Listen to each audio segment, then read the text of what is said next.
की 3 राज्यामध्ये NDA म्हणजे भाजप सरकार या ठिकाणी आलेलं आहे आणि त्यामुळे येणाऱ्या 2024च्या लोकसभा निवडणुकीत देखील लोकांनी ठरवलेलं आहे। लोकांनी जसं मोदींनी गॅरंटी दिली, मोदींची गॅरंटी लोक ॲक्सेप्ट करतात। 2024ला मोदीजी या देशाचे प्रधानमंत्री मंत्र्यांचं ठाणं म्हणून महापालिका आयुक्तांनी सुरू केलेलं आहे आणि त्याचा एक भाग जो आहे हा डीप क्लिनिंग ड्राईव्ह आजपासून मोठ्या जोरात सुरू झालेला आहे। याचा इम्पॅक्ट फार लवकर लोकांना। त्या सगळ्यांना खूप खूप शुभेच्छा।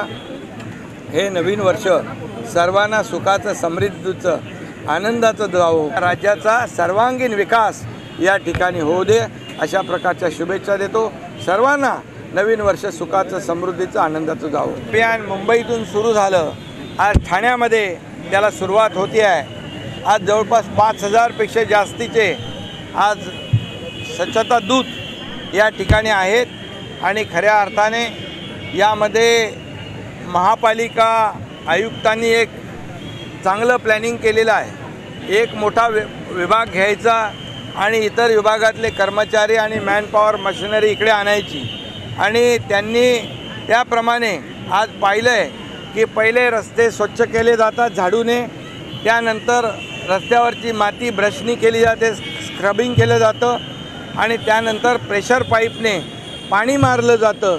अशा प्रकारची संकल्पना आहे आणि त्यामुळे आजच्या या अभियानामधून हे अभियान आजपासून 24 फेब्रुवारीपर्यंत हे सुरू राहणार आहे। विभागामध्ये अशा प्रकारची मॅनपॉवर मोबिलाइज करून, मशिनरी मोबिलाइज करून त्या भागामध्ये रस्ते, फुटपाथ, आतली गटारं, फुटपाथची गटारं, नाले, पब्लिक टॉयलेट, अंतर्गत रस्ते, अंतर्गत पायवाटा, गल्ल्या हे सर्व यामध्ये स्वच्छ होणार आहे। एक लोगो तयार केला आहे, ठाणं बदलतंय आणि खऱ्या अर्थाने आपण त्या बदलाची सुरुवात पाहिलेली आहे। आज इथे बघा एक चौक, भव्य दिव्य असा चौक उभा केलेला आहे।